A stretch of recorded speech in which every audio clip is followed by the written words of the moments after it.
Hello, hello, hello. Welcome back to Joe Daddy's Garage and the Thursday live stream. If you haven't been here before, this is a community type of thing we're doing where we try to answer questions about classic cars, whether it be Mustangs or Camaros or Plymouths or whatever. And through the process, I will try to answer questions. And if I can't, well, then hopefully somebody in the community that we have established here can help out and answer some of those questions. So it is, again, Thursday, 3 p.m., and we're, hoping to have a good group of people here today. I think on my last live stream on Monday, we had, I think, around 130 or 140 people viewing at any one time. I'll just double check that real quick because I was kind of curious about that. Sometimes these live streams have had really good turnouts, and sometimes they haven't. So the one, let's see, okay, well, usually it tells me I don't know, maybe I'm missing the. I had 136 viewers at the highest peak on Monday's live stream. So I see we have 24 here already, which is great. And I'm just going to go through some of the names here on the right. We have Blue Healer. Greetings from Northern Nevada. I'm glad you're here.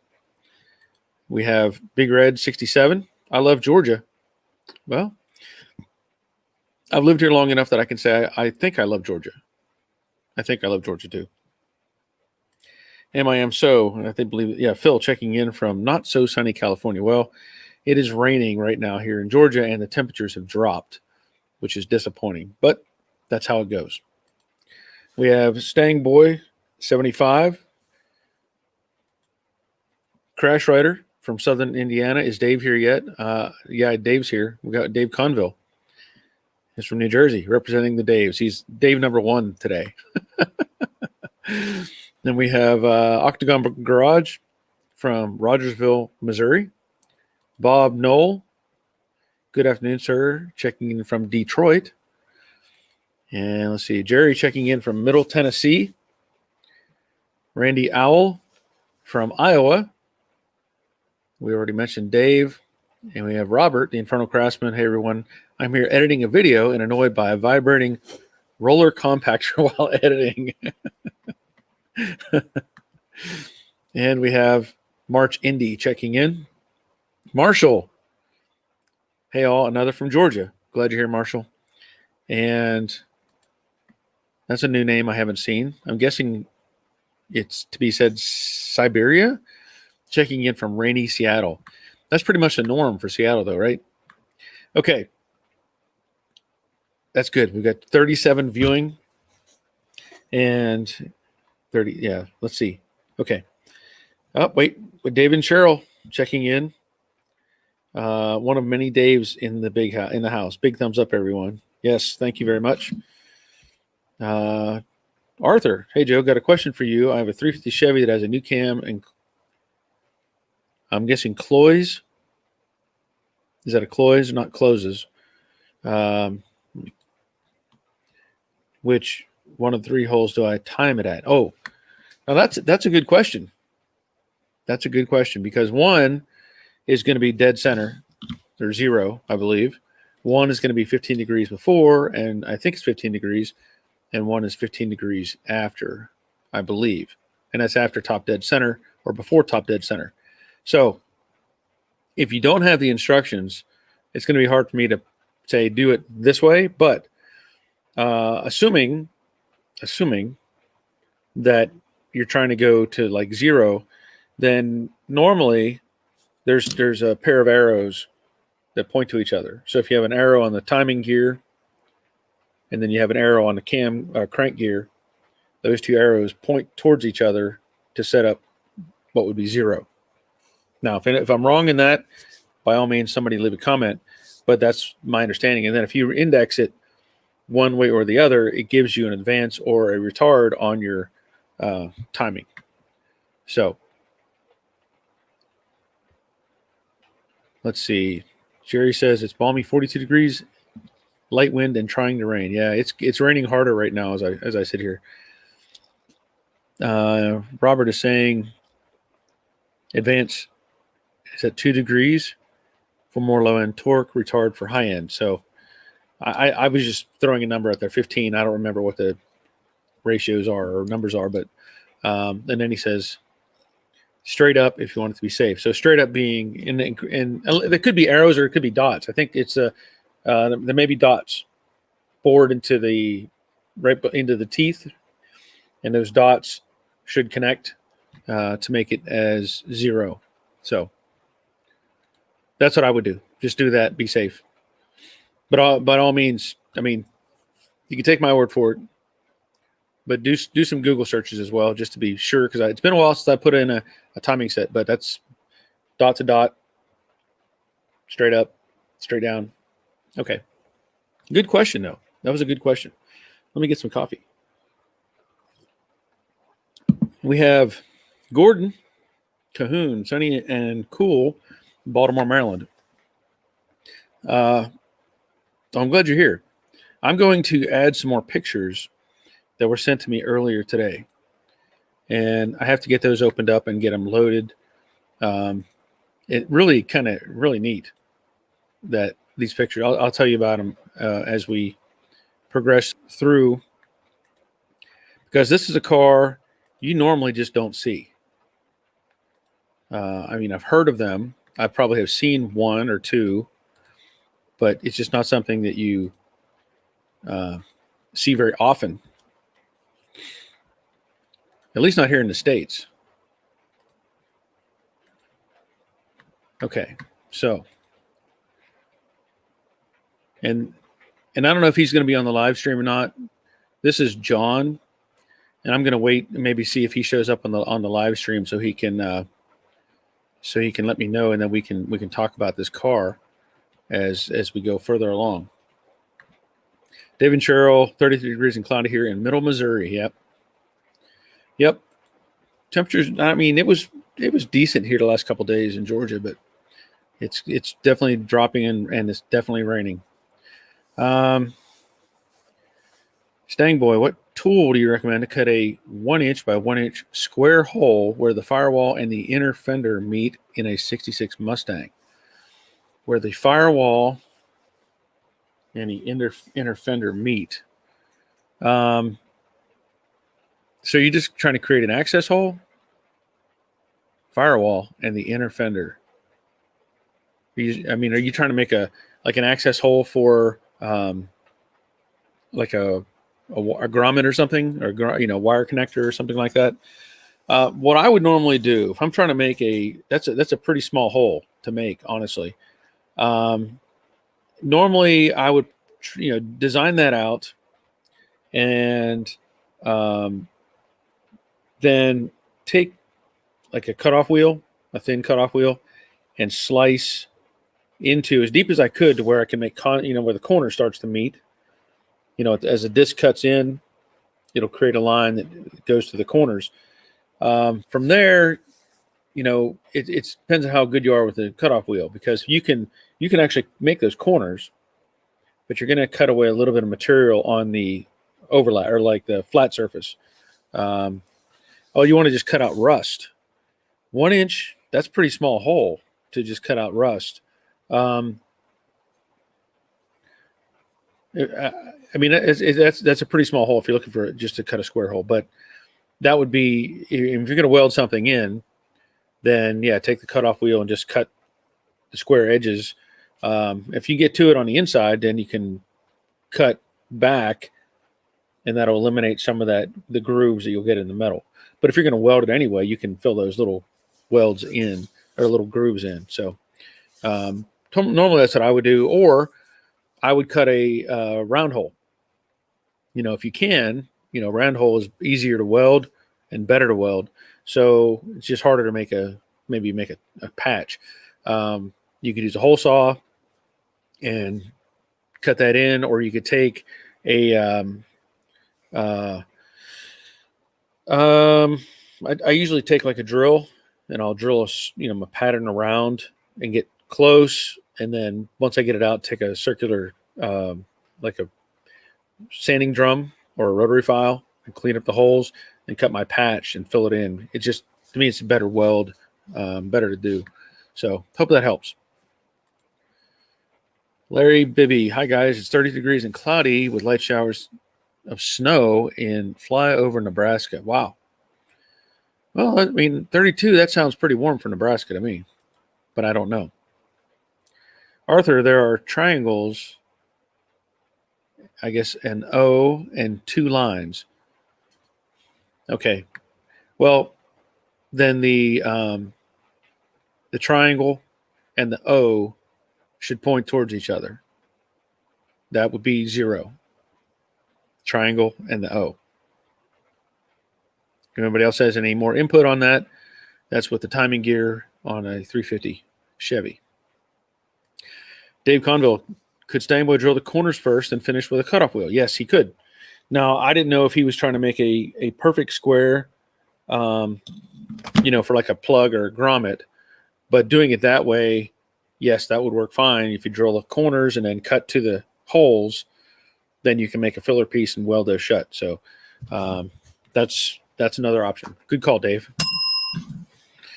Randy, make sure you are going out far enough to catch the rust on the backside of that. Yes, it goes further than you think. Yeah, definitely make sure you get it all. Okay, you're welcome. Uh-oh, Chris Greenaway's in a predicament. Well, we'll have to figure out what that is at some point. What was the other? There was another. Hold on a second. Another, some pictures that I was going to share. Again, a vehicle that you don't see here in the States. And I'll pull those up in a minute as well, because I see Blue Heelers here. So I can use the pictures he sent me, because I don't know if John's going to be here or not. If he is, great. If he isn't, we'll still talk about it. And this one, let me see if I can get you some information on this, because we were talking about the Fairlanes or the Falcons and stuff last on Monday, and so Blue Heeler sent me these pictures. So this is an Australian Ute, or as we would say, here in the States, a Ranchero, but that is an Australian version. There's 2 different pictures there, and from what he was telling me, let's see, this is a 71 Falcon, same year as the one Darren showed recently, the picture with the 351 Cleveland. This one was a 250 inline 6 with 3 on the tree, and she moved along pretty well with ported heads and headers, and the GT fog lamps, which helped it go faster.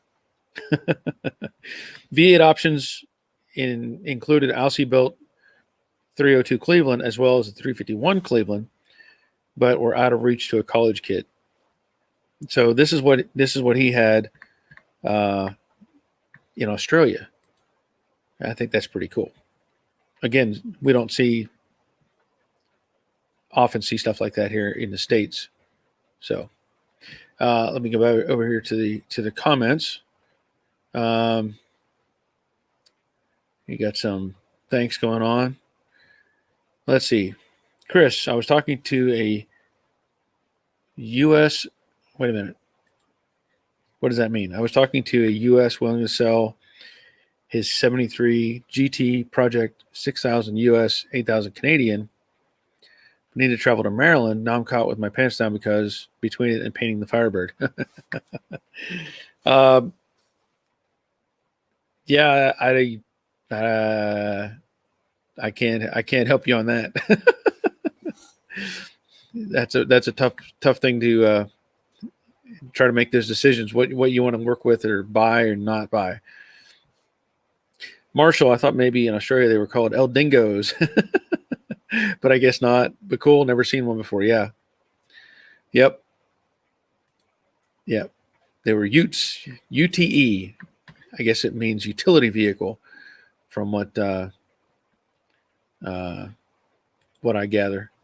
But I had a couple other things I wanted to talk about. Uh, you know, I've said it before about doing this sort of thing. You can get burned out, or you can get tired, or you can get bored, um, or you can just have a bad day. And that was my day yesterday. I had a bad day, not because I was nothing wrong with doing the cars or anything like that. I just woke up feeling really bad. I got up, took the dogs out, fed them, stuff like that, and I just felt bad. I went back to bed, which I normally don't do, and I laid down for a while. And Dave Britton is here, so um, so I laid down for a while, and I got up again, and man, I was hurting. I had a headache, my neck was hurting, and I thought, because my daughter had, she's dealing with COVID. Um, and I was thinking, oh, am I getting sick? There's something going on here. So I just sat around like the whole day, just not feeling good at all. And then I popped some Advil, which is, that's what you do when you're in the military. You could break an arm or something. They give you some Advil and you just keep moving. That's how it works. But anyway, it took till about 3 p.m, about this time today, yesterday, till I finally got up and was like, okay, I feel somewhat better. And I come out to the garage and I did a few things and took care of, some small stuff. Well, then this morning I got up and I don't know how or why, but I didn't feel like $1,000,000, but I felt a whole lot better. Like probably better in a sense that I haven't felt this good in several weeks, really. Just nothing hurt when I got up this morning. I was able to just get up and go. And so today was a good day so far, and it's still been a good day. Bad news is our youngest son has COVID, and we don't think it was from the weekend when he was with us. We think he got it somewhere else, but now he is in quarantine at his apartment, so he can't go out and do things. But we have not interacted with him, after Christmas. So he's dealing with it on his own as is. So we'll see how that turns out. I don't think there should be any big issues with that. But there's a couple things that I wanted to talk about today. One of which, I'll just go straight to it. I've been talking about hats for a while, and I've had this hat made earlier or late or sometime last year, and they're good hats. I mean, they're not probably the top of the line hat, but they're good hats. And then I was trying to have some more made. A friend of mine who manages or whatever an apparel company here in Georgia, ex-military buddy or military buddy, I got with him and he made up these hats, a couple of these for me. Now, this is when I had this made up, I was like, I picked the wrong hat, first of all, because this has no structure to it. And we talked about this before. The garage is huge and Joe Daddy's is small, in relation like this one, it's more scaled correctly. But after weeks and weeks and weeks and weeks, I have finally gotten some new hats. Now, these are just my samples. But I want to show them because I'm pretty excited about these. So let me go to this one first. Here's the black one, right? Look at that. So you look at this compared to this one, right? And you can see Joe Daddy's, is much bigger and garage is a lot smaller. That's one thing. Another thing is it's got the structure in, the internal structure. So this hat, I am much happier with. Now this is again a sample. I wasn't sure if this was too big, because I compared it to this one, which is a bit smaller and more subdued. But I think I'm liking that. I think I'm liking that a lot. Now let me show you the other one, because I have this one, And I got one of the trucker style hats. And I posted these on Facebook and on Instagram, and people were like, I like that one. So, anyway, what do you think? Anybody give me some advice, opinion? So far, all the feedback on Facebook has been very positive, and I'm thinking I'm going to order several of these and get them available soon. But you tell me, does it look okay? I don't know. Anyway, so there you have it. I think they look good. Honestly, do. Let's see here. Go back up to 428 power. Checking in. Glad you're here. Yeah, David and Cheryl asking Chris if it is in Maryland. How is the rust on it? We got our 64.5 there, and the rust was extensive in the floors and lower parts. That is one thing you have to be concerned with anything in that area in the Rust Belt. So always says it's a Montana body. I hope that's better. Attaboy. How do you epoxy primer your car in cold weather? Well, I have heat. I have heat in my garage. So that's what I do. If I'm going to spray some epoxy, it's what I do. Turn my heat up and go from there. But normally, you want it over 60 degrees, probably, 70 is a better number. But that's what I do. I turn my heat on. Yeah. Phil, what kind of Advil did you take? I don't know. Advil. Ibuprofen, I guess, is probably the real name of it. So, but I don't know. Ibuprofen, a generic brand, whatever. Dave Britton, the only car I've ever been in that had a wheelie was a 67 Beaumont. Yeah, Chris had asked earlier, he said, have you seen a Pontiac Beaumont? I've seen them. Been a long time, but I've seen them. Chris guy bought it from Montana for a parts car, didn't need much. I guess parts car is what he's saying there. Chris should do a full black hat. Well, that's what I mean. You're talking about this one because of the full black? Is that what you're saying? Or black with black lettering, so it's like really hard to see. Garage is just garage, but Joe Daddy's is special. I like that. So it looks better with a smaller garage. Yes, that's what I'm thinking. That's what I'm thinking. Robert, I don't wear hats. Go with a little darker thread for lettering. The bright white is a little too much for me. Well, I mean that's reasonable. I can understand that. Phil, truck style looks better, but I like the style of your old one the best. Well, okay. The style of the old. You're talking about this hat, this one. You like that one better? Yeah. I don't think I can deal with those people anymore. Blue Healer, both new hats looking good. LOL Marshall, what is he saying? I missed. I don't know what he's laughing at there. Okay. Crash Rider, I'm thinking order some of both cups. Oh, I'm going to order multiples. There will be probably 3 or 4 different colors of this hat, and probably at least 2 or 3 different colors of this hat. I don't want to limit it. They offer different colors, so I'm going to order, different colors. I know when I had my first version of hat, green ones, they were the big ticket. Everybody wanted those. So this is some people think this is gray, but this is kind of more greenish, and I just like the way it looks. So, but I will be ordering several of these hats. Whoops, Octagon Garage.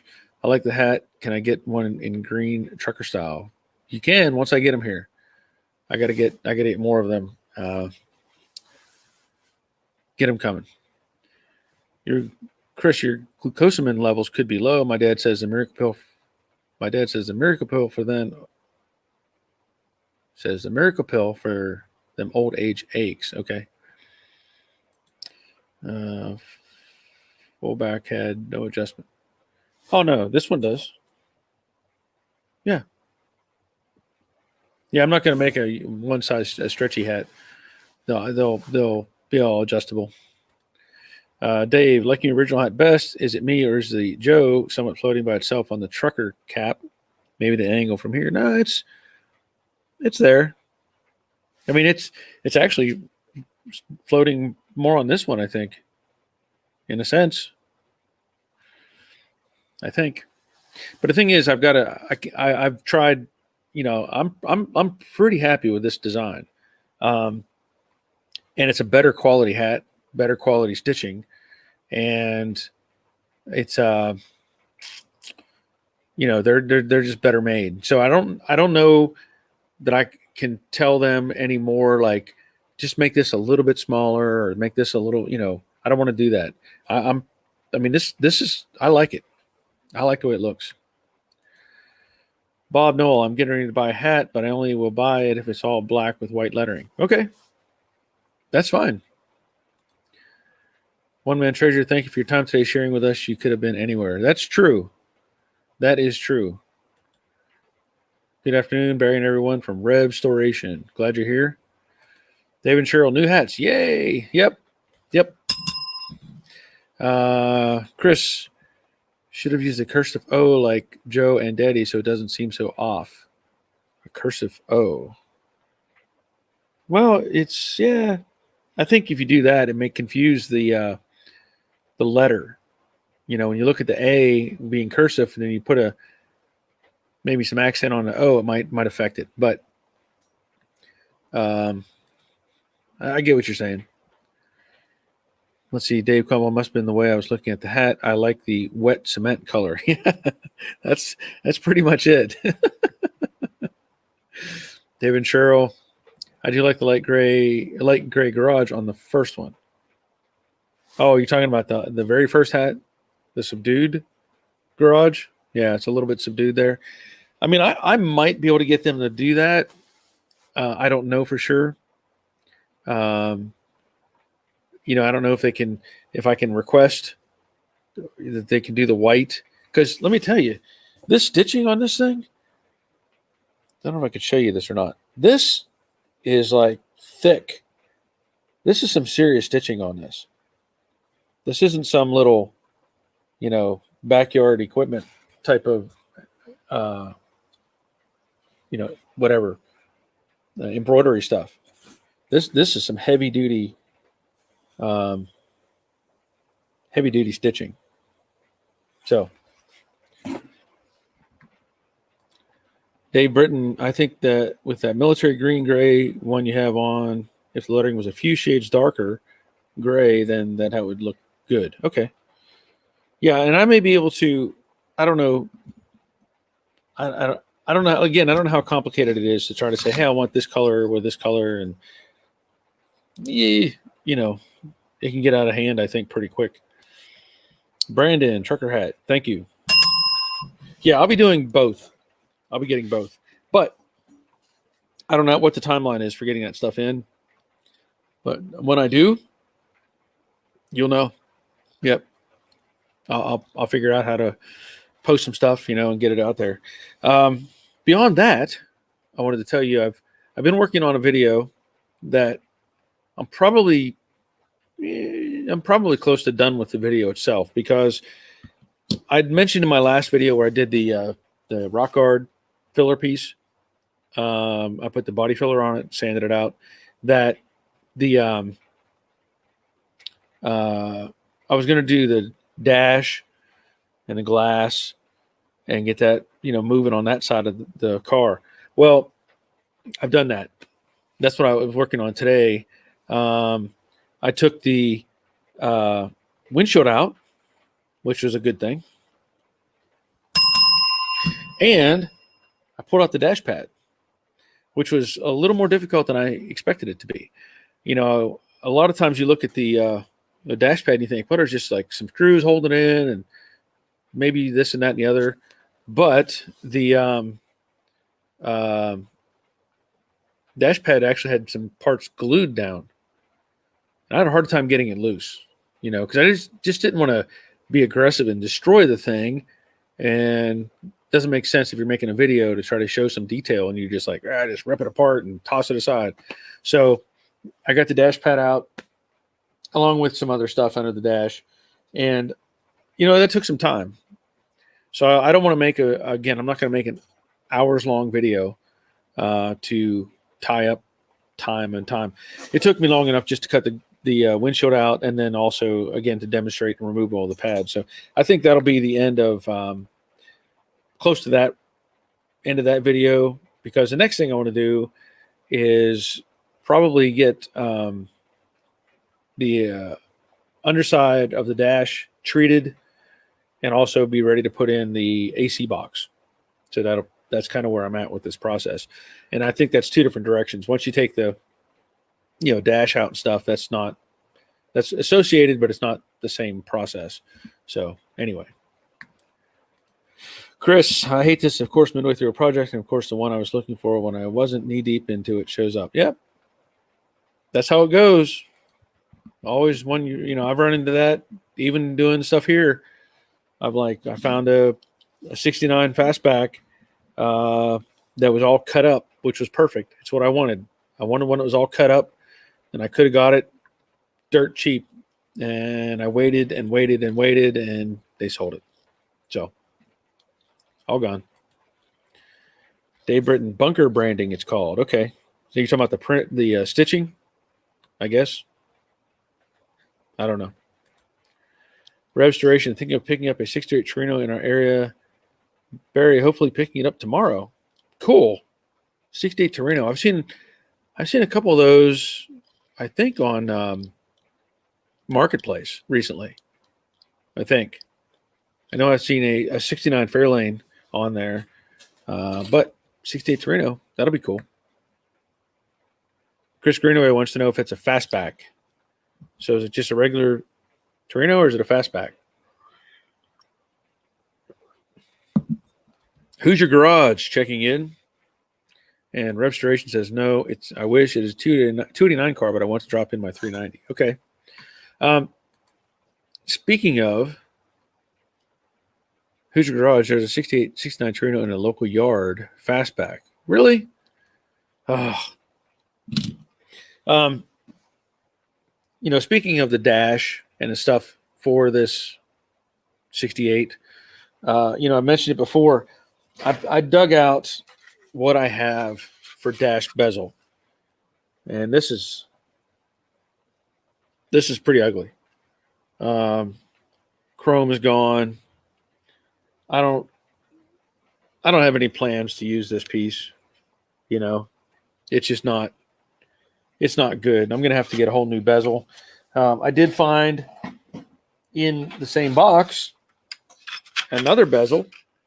So apparently, I think, is this a 67? Does the 67 have the silver finish? I don't know for sure, but I'm thinking that was the difference between the two. So I'm not entirely sure. I know I've looked at, I think, Call of George. He has a really cool gauge cluster going in his car, 68, and he has I think he has the silver finish, which looks pretty nice, but I don't know if I really want to go that route. So this is something I'm debating on at the moment, but again, I'm not going to use this one either. It's got some issues with it as well. And then the other problem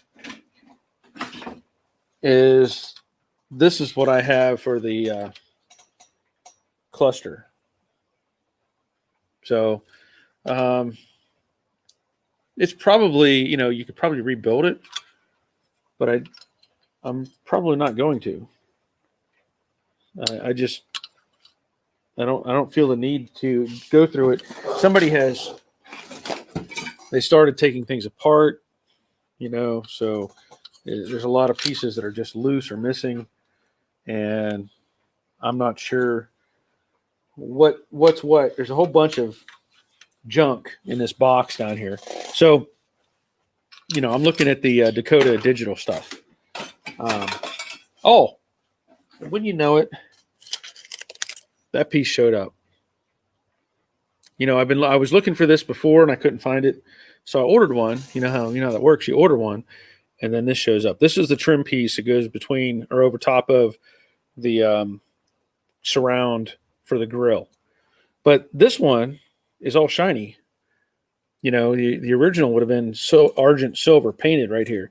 So I'm glad I did get the other one because it's already done like that. But that was the junk that I've got for the gauges. So I'm leaning towards getting the Dakota Digital stuff and just being done with it. Now we have a nice setup, well lit. It has other functions in it that you can control, and I think it'll look really sharp. So that's where I'm leaning towards right now. Let me see here. Hoosier Garage says yes to the fast pack. It might be in my junkyard video. Wait a minute. It might be in my junkyard video Torino fastback. So you're saying you have in a local yard. So is it your junkyard or is it just somewhere close? Somewhere you walk through. All right. This Dave is checking out. I have to go to work. Everyone stay safe and a big thumbs up. Thank you, Dave. And Cheryl. Chris, we got to start saving these parts car forward, so a little aftermarket for everything except Cougars and Mustangs. Very true.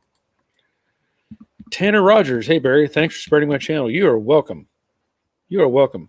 And I'm going to mention that. Since you're here, Tanner, I got this little tab up here. That's when you're cool, right? When you leave that hanging off your hat, that means you're cool. So I'm really cool right now. Tanner, I watched your video. Now I know you're doing other things, obviously.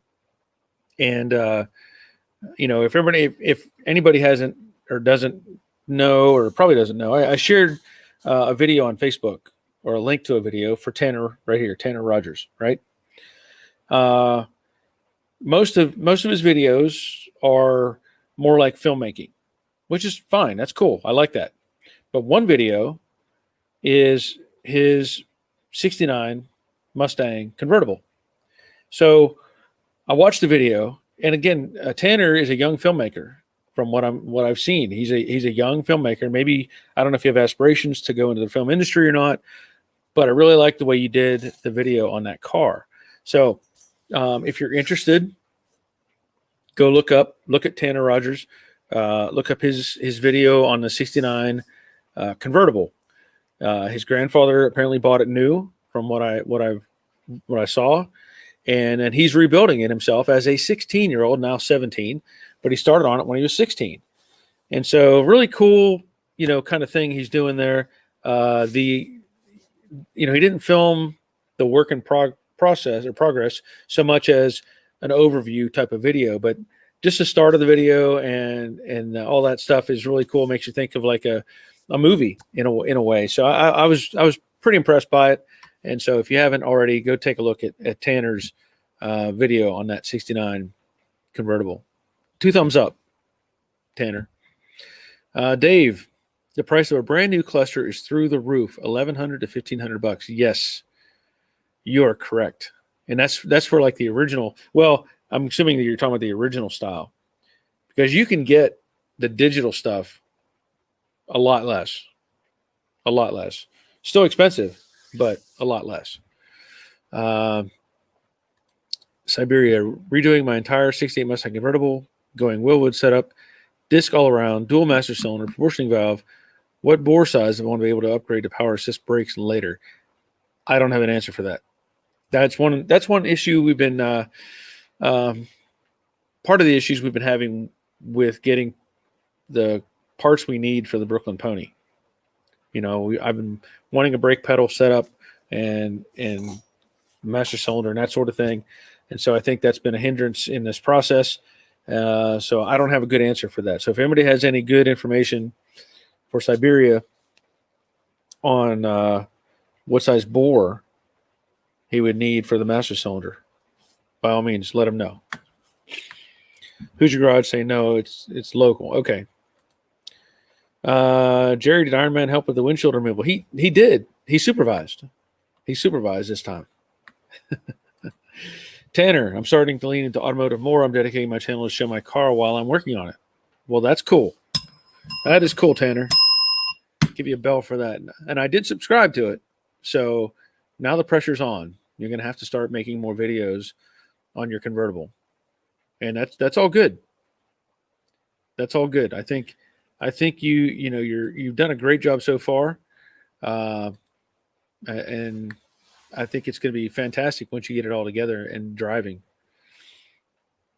Hoosier Garage, the yard I speak of, has a good deal of 60s Fords, all in the woods and hills, Galaxies, Fairlanes, as well as Mopar and GM. Well, is that in Indiana by any chance? Do they need some advertising?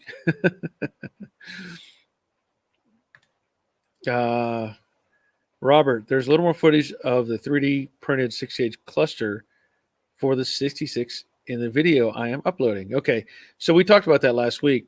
I think I've deleted that particular picture because I was really loaded up with pictures last week. But Robert has 3D printed a gauge cluster for his 66 coupe, and that was pretty cool. That was pretty cool. Karsten checking in. Glad you're here. Chris, I'll just find a Jacko Trans Am WS6 package and steal the back disc brakes. Well, there you go. You could do that too. Marshall, I was told to go with a 1-inch bore, but I'm staying manual brakes on mine. Wish I had mine on the road so I could tell you if it works well or not. So there's some information on the Willwood setup. Hopefully that is helpful. Austin Baxter is checking in. How you doing? Glad you're here. Well, this is pretty good for a Thursday afternoon.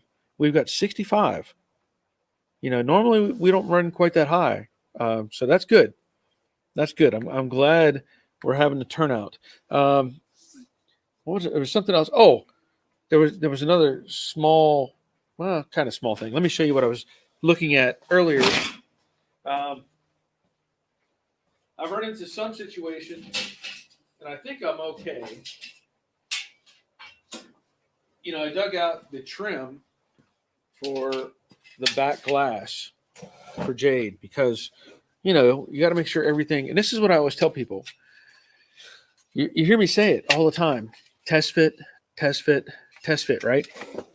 Well, there's reasons for that. And we all know that aftermarket parts sort of fit most of the time. And then there's other times where they don't fit at all.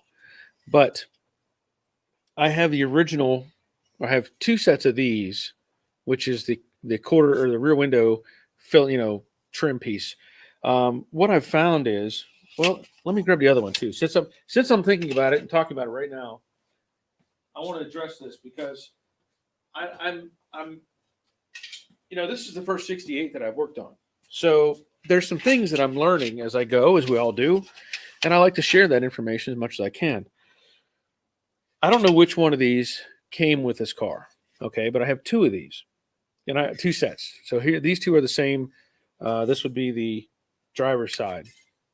Well, what I found is this one has a little spacer attached to it, okay, and I'm assuming that's meant so you can't crush, this in when you put the screw in, whereas this one does not. Then the location is just a little bit different, and I don't know I don't know if 67 to 68 they did different things, but if you'll notice, if I put these, get them lined up, the upper holes line up. The upper ones up here, the ones in the center, but these down here, they're offset. So again, this car was a vinyl top car. So I don't know if that comes into play as well, if one of these is specifically for a vinyl top car and the other one is not. It also looks like the little bridge, and this could just be out of shape, but this bridge sticks way up on the back one, which has the longer hole pattern. And then this one looks like it's out of shape. So one of these may be for a vinyl top specifically. But I want to make sure these fit. Well, test fit, right? Test fit, because this is a vinyl top car. So what does that mean? Well, a vinyl top car is they're they don't care as much, right? Because the roof doesn't. They're like, just put the top on it, cover it up. Nobody will care. Nobody will see it, right? Well, if you put this up and you look at the corner where it meets the sail panel, or the roof panel, right there in that corner, right? Put that in place. You end up with a gap. So not as big as that gap I'm showing you, but you end up with a gap, which there we go. So let's say you have a gap there. Well, what do you do about it? Well, in this case, you fill it. But the point being, you fill it now. You test this stuff now. And then once you get confident that this fits the shape of the car, then you move on to doing your primer and all that sort of thing. But that's critical, because once you're done, you go to paint and you set that chrome up there and you go, oh, there's a big gap. Now what do I do? Well, that's what you end up with. Now this one, I have two of these. These are the lower pieces, but as it turns out, one is pretty bad shape. And I say that because, and it's really hard to show you this, I guess. There, if I hold these up to the same, the curves are completely wrong. Like this one is bent almost flat, and this one has a curve, so I have to use this one. That much I know. But anyway, that's something I'm dealing with right now. And like I said, when you're putting in all your stuff, when everything is said and done and painted, that's the last point where you want to go, oh, look at that. I should have addressed that so long ago. And that's even like, with the Brooklyn Pony, as I've mentioned before. I want to make sure all the trim fits before it goes to paint. I want to make sure everything moves and functions and doesn't hit and rattle, and all those little details that add up to one big detail. There's so many things that you can mess up, but if you're proactive, then you can address some of this stuff and be done with it and not have to deal with it later. Robert, I can't take credit for the file. I just pushed buttons and the printer made it. The 3D printed dash. Well, maybe we can figure out how to do that Joe Daddy for the grill of 68. Maybe we can figure out how to do that. William Warner, what's up, man? Hey, I'm glad you're here. Who's your garage? Click the like button. Yes, definitely. Click the like button. Austin, hey Barry, I've been building my 68 coupe for just over 2 years now. Most of the bodywork I was able to do because of your videos. Your videos helped me so much, and I truly appreciate it. Well, thank you for that, Austin. My bell's defective. Thank you for that, Austin. I appreciate it, and I'm glad that the videos have helping you or are helping you. I have 70 right now. 70 viewing. That's pretty good. This is Brew 2L. Love the channel. Been trying to brush up on your videos. I'm starting my 65 fastback build, and you've been a huge help. Well, cool. 65 fastback build. Nice. I'm gonna say Billy, right? You go by Billy, not William. I'm sure you go by Billy. I'm missing the lower piece from my backlash for the 68 GTCS. Well, I have one that's bent. I don't know if you could save it or not, but Leonard, afternoon all, late to the show. How's everything going or doing? It's going good. Doing real good. Austin. I also appreciate you following my build on Instagram. Nice to see the guy who helped me fix it liking my work. You are the man. Well, cool, Austin. Cool. Let's see.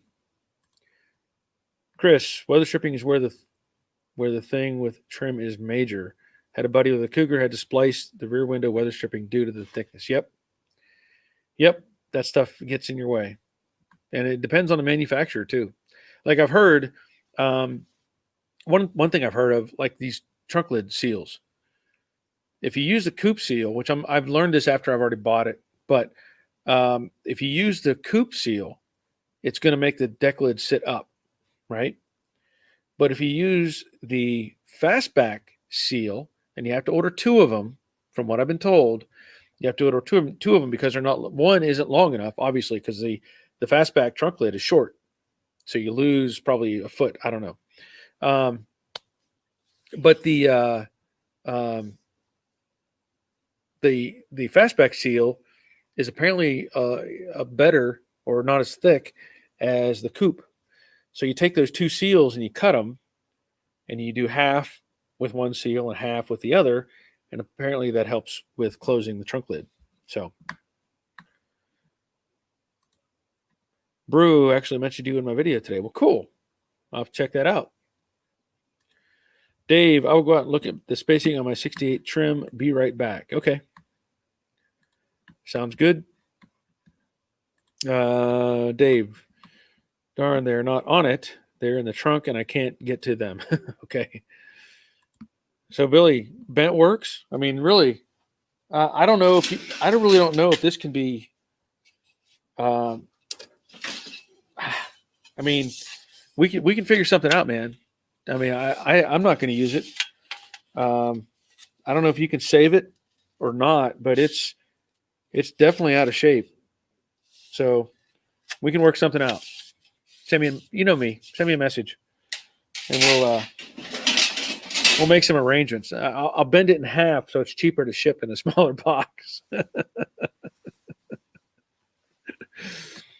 Mason, how you doing? Correct me if I'm wrong, but in the main part of your shop is 12 by 50, right? Or is it 30 by 50? Well, it's neither.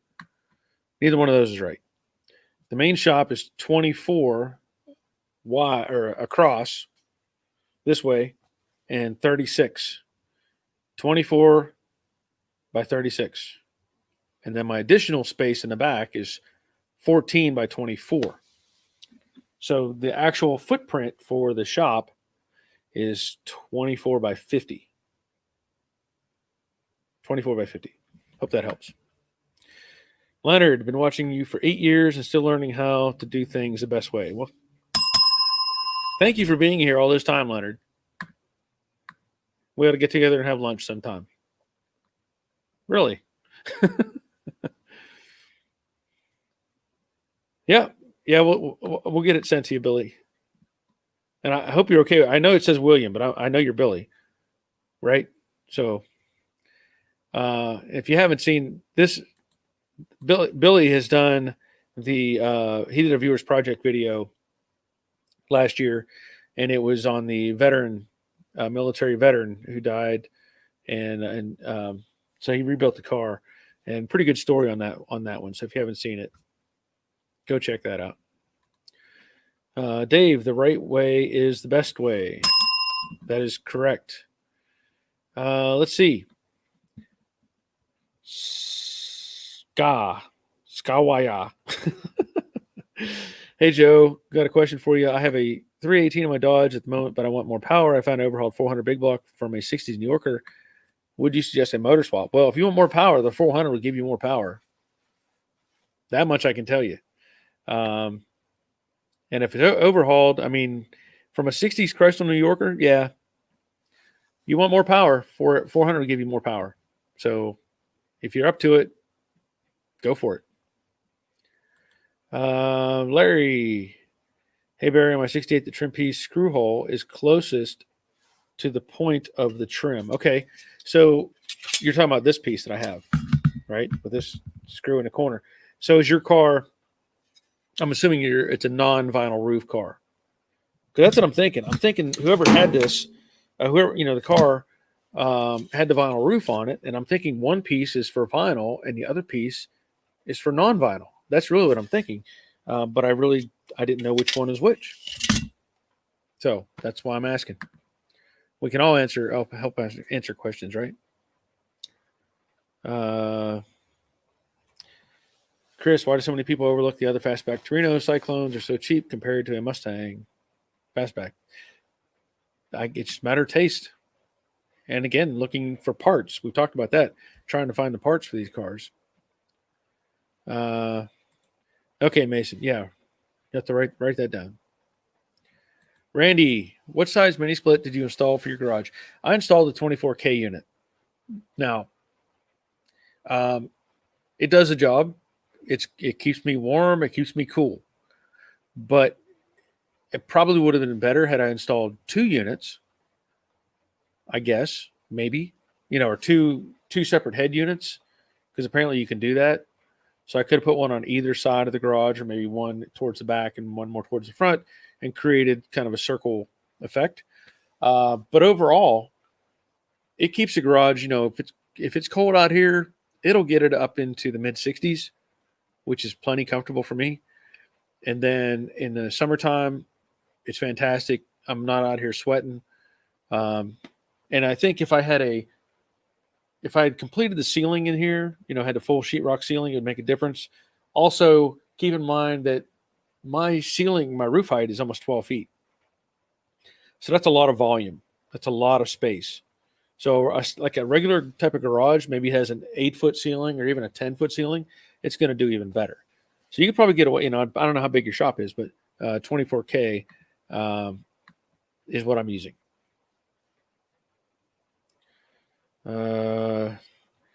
Yeah, man, I'm definitely a Billy. Okay. Yeah, I don't like saying William so much. Billy makes more sense to me.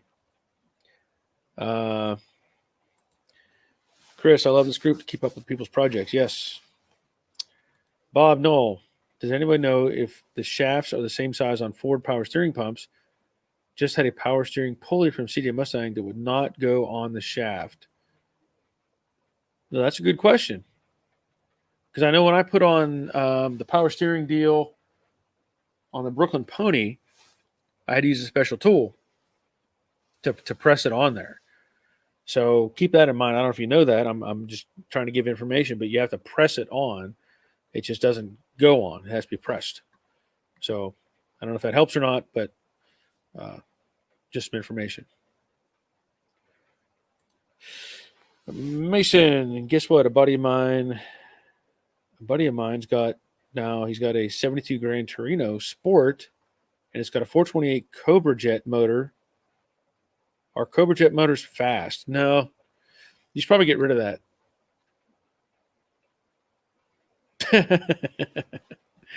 It should be fast. Yeah, it should be fast.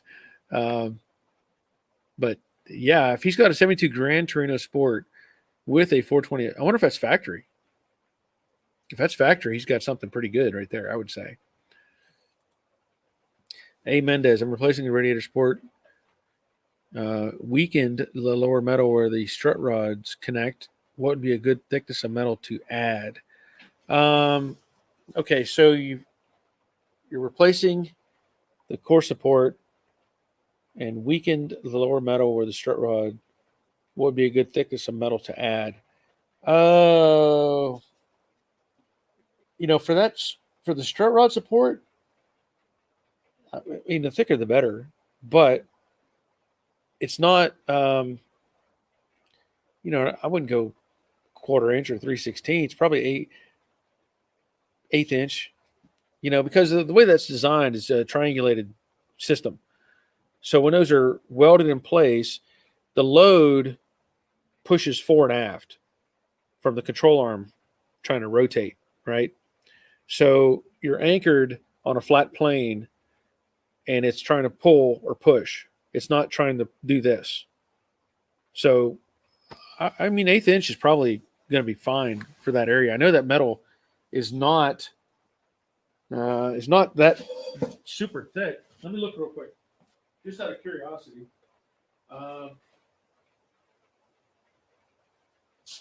I can actually measure this one just to see. Now you got me wondering. So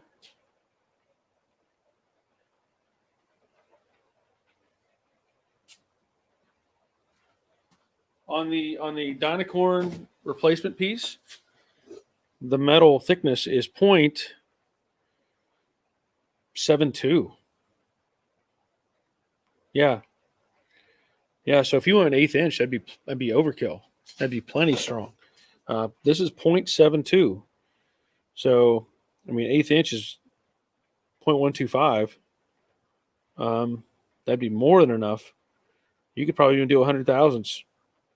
That'd be plenty strong enough but it's all about how you're welding in that brace though. Again, pull and push load rather than torsional or lifting type of load. So, Brew, I'm having to fab my passenger side A pillar to cowl section right now. I guess no one makes a repair piece. A pillar to cowl. The A pillar to cowl. You talking about the kick panel on the side? A pillar to cowl. Are you talking? Which piece are you talking about? A pillar to cowl section right now. A pillar to cowl. Yeah, yeah, and that sounds like something you're gonna have to hand make. Now that I think about what you're actually saying there, I did something similar on the Brooklyn Pony. Actually, I had to rebuild that lower corner. So, and I also did that on. I think I did that as well on the 70 Mustang.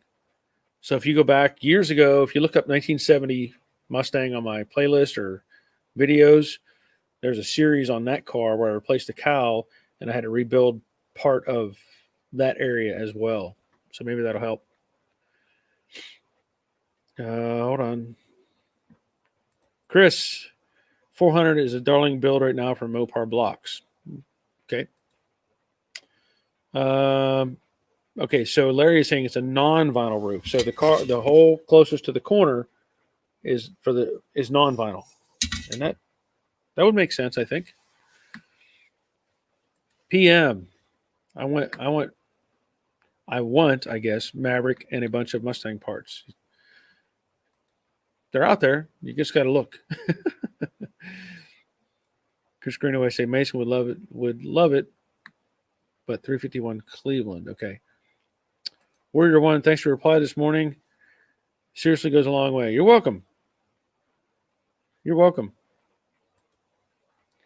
Mason Fox is pretty much factory. Okay. We'll go past that a little bit.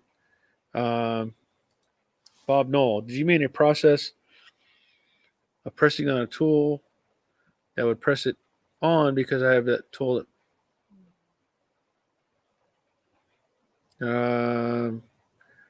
I have to go back and see what you're. Oh, okay.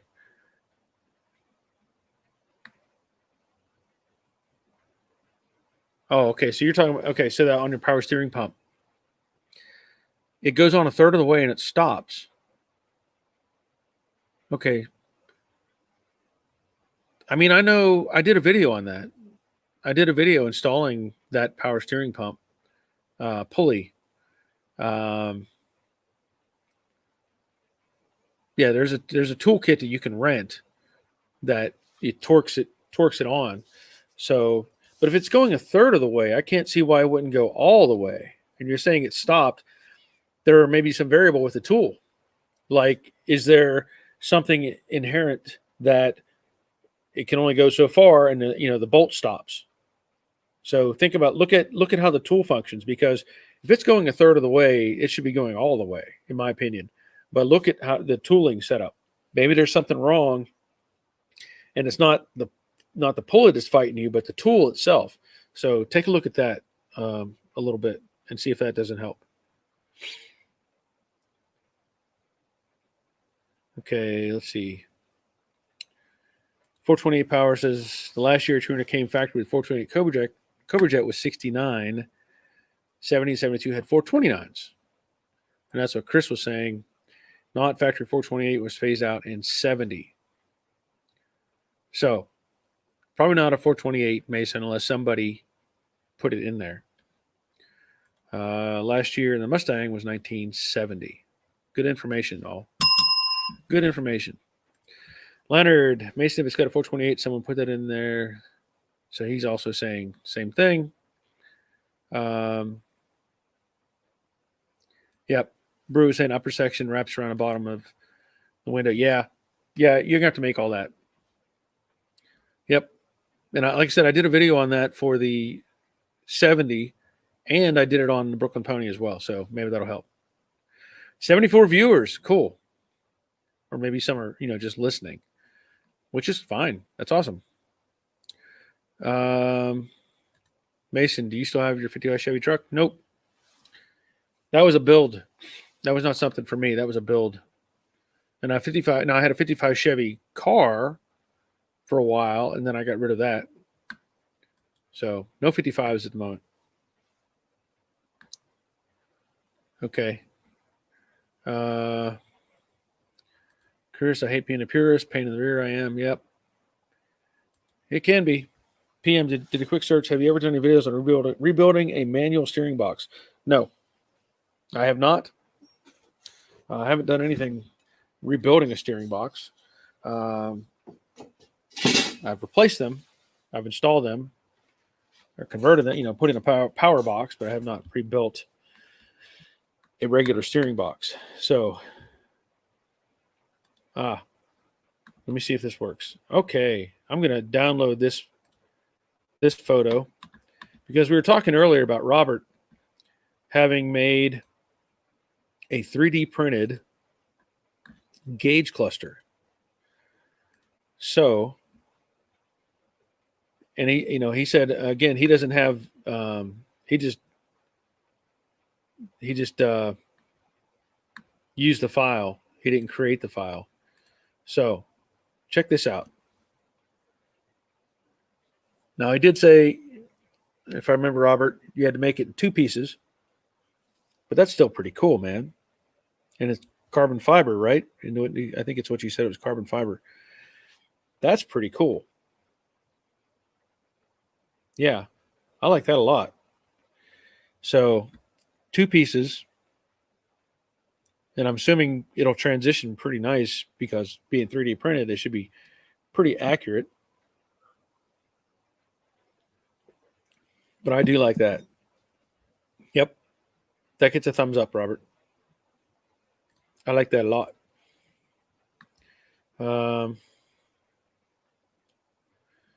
Bob Knoll, thank you very much. And I think about the tool been holding it up, but I will do that. Good idea. Yes.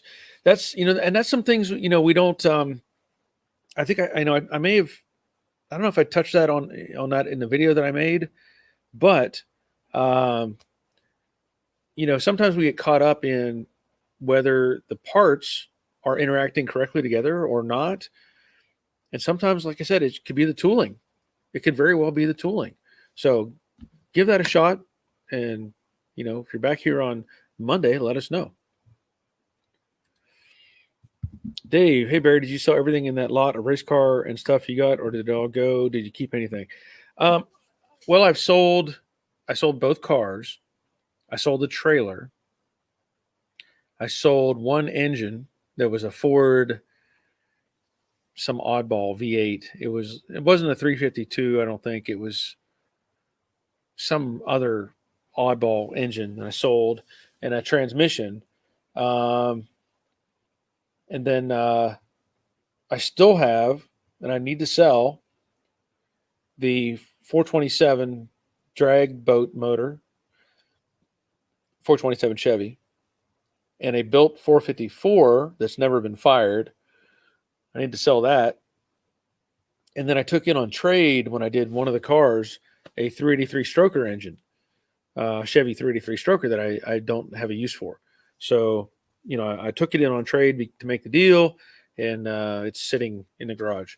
So I still have those. I still have a 2-speed power glide that was in one of the cars with a hydraulic brake on the back of it.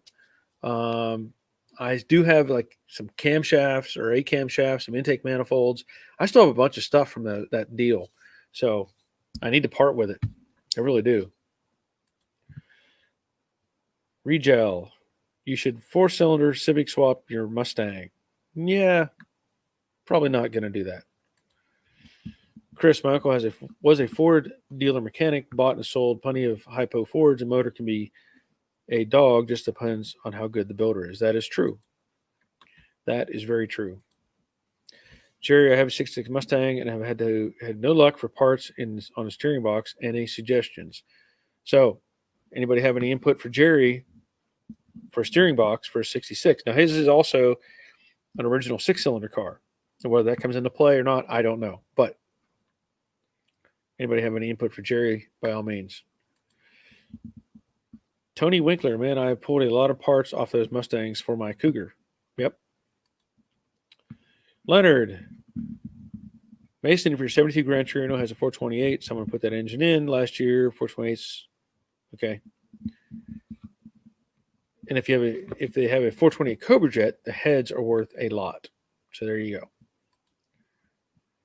go. Marshall, I rebuilt the manual box in my 65. I was pleasantly surprised that my car had a quick ratio box in it from the factory, not a GT car either that I can tell. That's cool. That's cool. Give me a belt for that. Quick ratio box? That's probably hard to come by. Robert, there's a place that will rebuild the old steering boxes. IIRC is Chacostang. You can get the seals and a few parts from Rock Auto, but you may need specific size ball bearings to rebuild it. So there's some information on doing a rebuild on the steering box.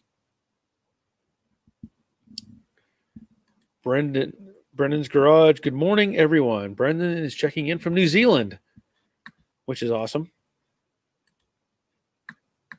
Hope things are going well there, Brendan. Robert, rebuilding steering boxes requires special tools and techniques to adjust end play, size the ball bearings, and preloads. Not the easiest thing to get right. Yeah, and that's good advice there. I've not rebuilt one, and I haven't pursued the idea of rebuilding one. But if there's somebody that can rebuild it for you that does it professionally, probably your best bet. It's like for me, when I was rebuilding the Model A, I rebuilt, small block engines before, mostly Chevys. I did some Mopar stuff, and I took out the engine for the Model A, and I started researching it a little bit. Well, come to find out, it's a whole different animal. I mean, yes, it's a simple flathead Ford engine, but the bearings, it apparently doesn't really have bearings. It has Babbitt. Well, unless you're heavily invested in the process, it's not probably something you're going to want to do at home. Just saying. So I found somebody who could rebuild the engine for me, and I gave him the transmission too. He did them both, and I said, "Here you go." Handed him both, and a few months later, he handed me back a rebuilt engine and transmission. And it's not that I probably couldn't have figured it out at some point how to do it, but it's like sometimes it's not worth it. If somebody has the tools and the equipment, hand it to them. Let them knock it out. In certain cases.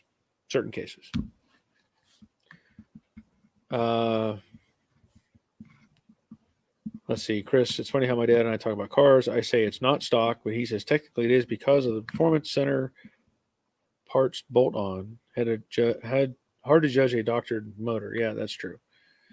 Yeah, I mean, stock, that is kind of debatable, I guess. If you're adding on parts from a dealer, like a dealer in their line of products, is it still stock? It's sort of stock. But Leonard, Chris, I've got to get on Facebook with all Torino guys. Yep. If you want to be involved with them, that's probably the only route. Marshall, to that point, no idea if I got mine right. Clean and use the balls that were in it. Well, that's probably your best bet, honestly. If it worked before and you just cleaned everything and put it back together, it's probably gonna work fine. Is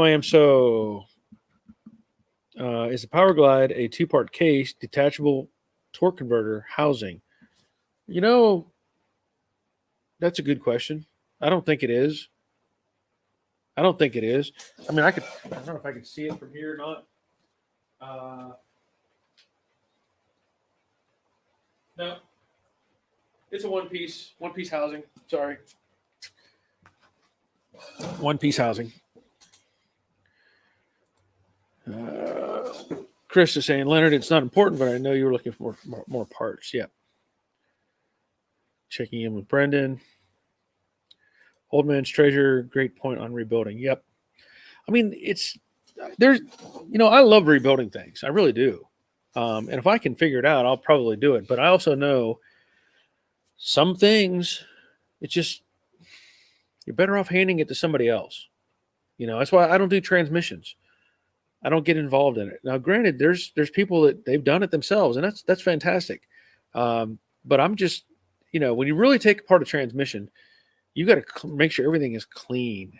There's a buddy of mine, that's all he does is transmissions. In fact, he's the one that built the transmission for this car, and he built my engine because he builds race engines. So, when I hand him the transmission, he hands me one back. I already know it's been cleaned, everything's been gone through, everything is matched, whatever, blah, blah, blah. And I don't have to do a thing with it. And that's where I find value, because I could sit here and go through a manual, do this, pull that, change this, do that, change this. And if I did it right, great. But if I didn't, well, then I'm doing it all over again. And I'll hand it off. Robert, the drag racing Power Glide cases have a separate bell housing. Okay. Well, I mean, this one has, it's got a big hydraulic brake unit on the back of the tail shaft. That's all I can tell you. I don't know any more about it. What's the Dave total today? Hey, Nick. I don't know. I know we're at least one, maybe two. We were at two for a while. So I think we're maybe back to one right now.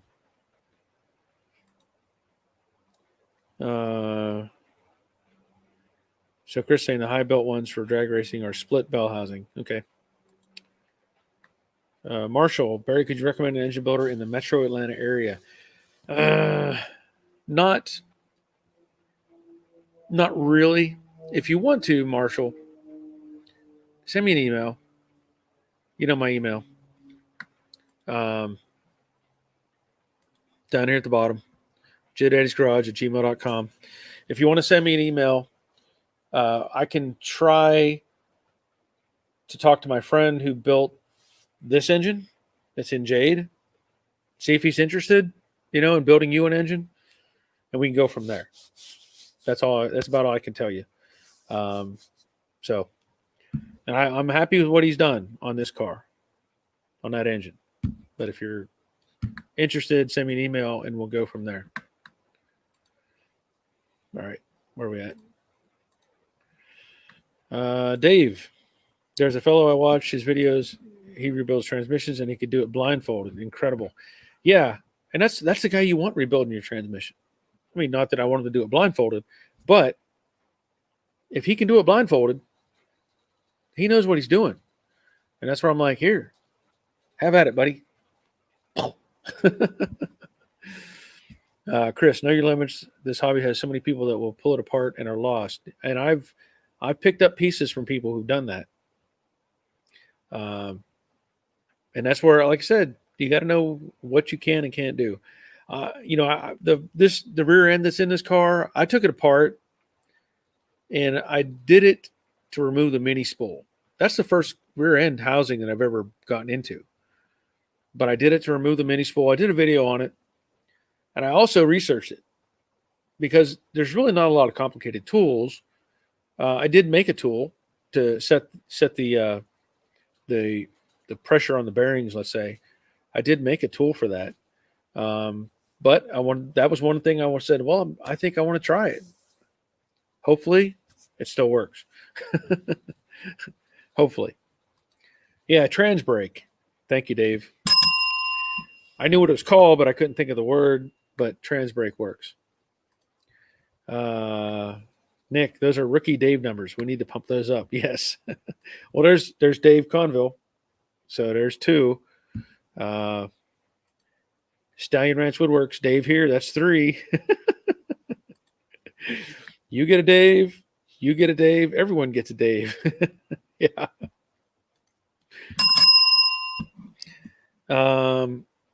A. Mendez, guys, anyone know of a trustworthy engine builder in or near the Whittier 9064 area?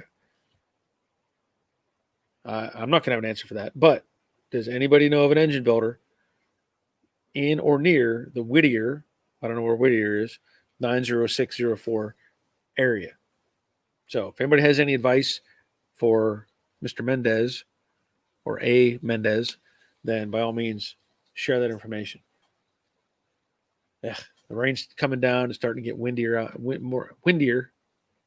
Wind is picking up outside, and it's not fun. Not fun.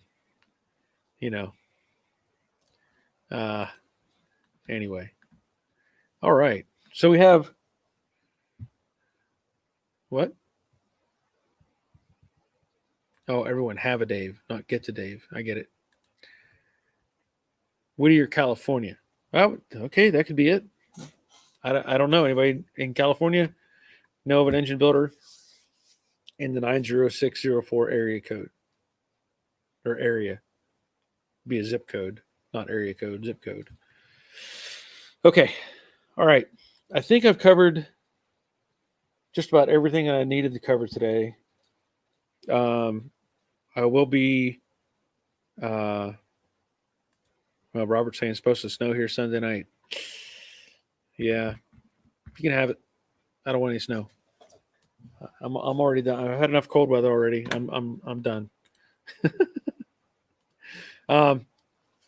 Let's see. I've covered the trim question I had. Oh, here's another question. Now I know Billy may have dealt with this. I don't know if he's still on here or not. And I've read some mixed reviews because this is a dash pad that I just pulled out of Jade. Okay. It's still pliable. I mean, it's still soft, but this upper portion here is not. In fact, it's got a crack in it, which is no good. And it's also got a curve, So the centerpiece or the top section's curved here.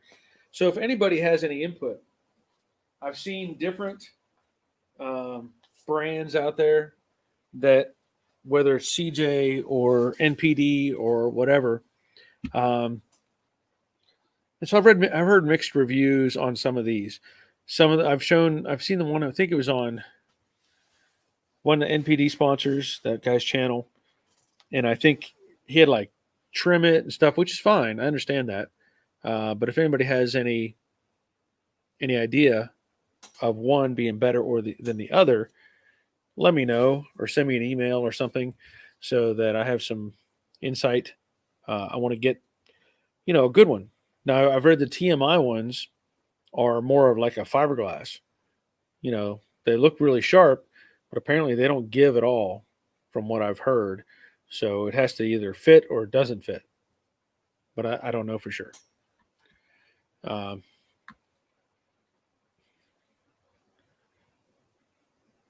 Let's see. So Robert, Chris Greenway got 2 feet on the ground. Oh, 2 feet of snow, I guess. Not your own 2 feet. That would be an odd statement. Dave, I just ran through the snow to go check that window trim. Yeah. Chris, I'll be walking around in shorts and t-shirts in Georgia right now. You might not. It's raining. It's raining right now, and the temperature has dropped. Like I said, it's currently.